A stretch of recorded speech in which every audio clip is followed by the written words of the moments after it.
Nu ko, otrais brauciens noslēdzies, tad kādi mums ir gala rezultāti? Trešais, perfekti. Perfekti. Startu neizcēlu, bet saņēmos un nobrauc kā nākas beidzot. Tik trīniekā. Jā. Un kāpēc ne otrais vai pirmais? Bišķi jāpatrenējās vēl. Kā vērtēja puišas, kas dabūja pirmo, otro vietu? Nu, viņi ir ātri, no vēl. Nākošais posms ir augustā. Mana skola ir beigusies, es ticis pie jaunas tehnikas, un man tikai treniņi tagad sākās sezonu.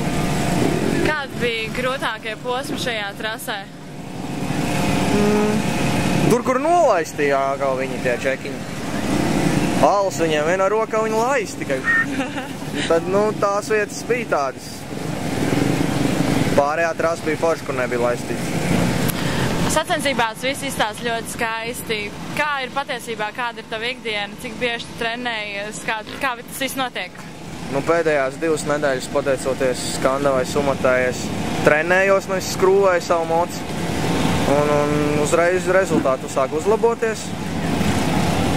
Trenējos kopā ar tādu maziņu puisīti, kurš man arī tur jāpatrenē, jāpadzenā. Un tāda man dienas aizrit. Mēs trenējamies, tad viņš brauc, tad es braucu. Skrūvēju savu mocu. Vairs neko nedaru. Kur jūs trenējaties? Tagad pēdējās 2 nedēļas laukos. Kur ir slepenie lauki? Salacgrīvā. Nu labi, tad jau tiekamies nākamajā posmā, diezgan daudz laika ir, un tad cerams būs pirmais. Jā, mēs būsim nosauļojušies jau. Pa smuku arī. Labi, paldies, veiksmi.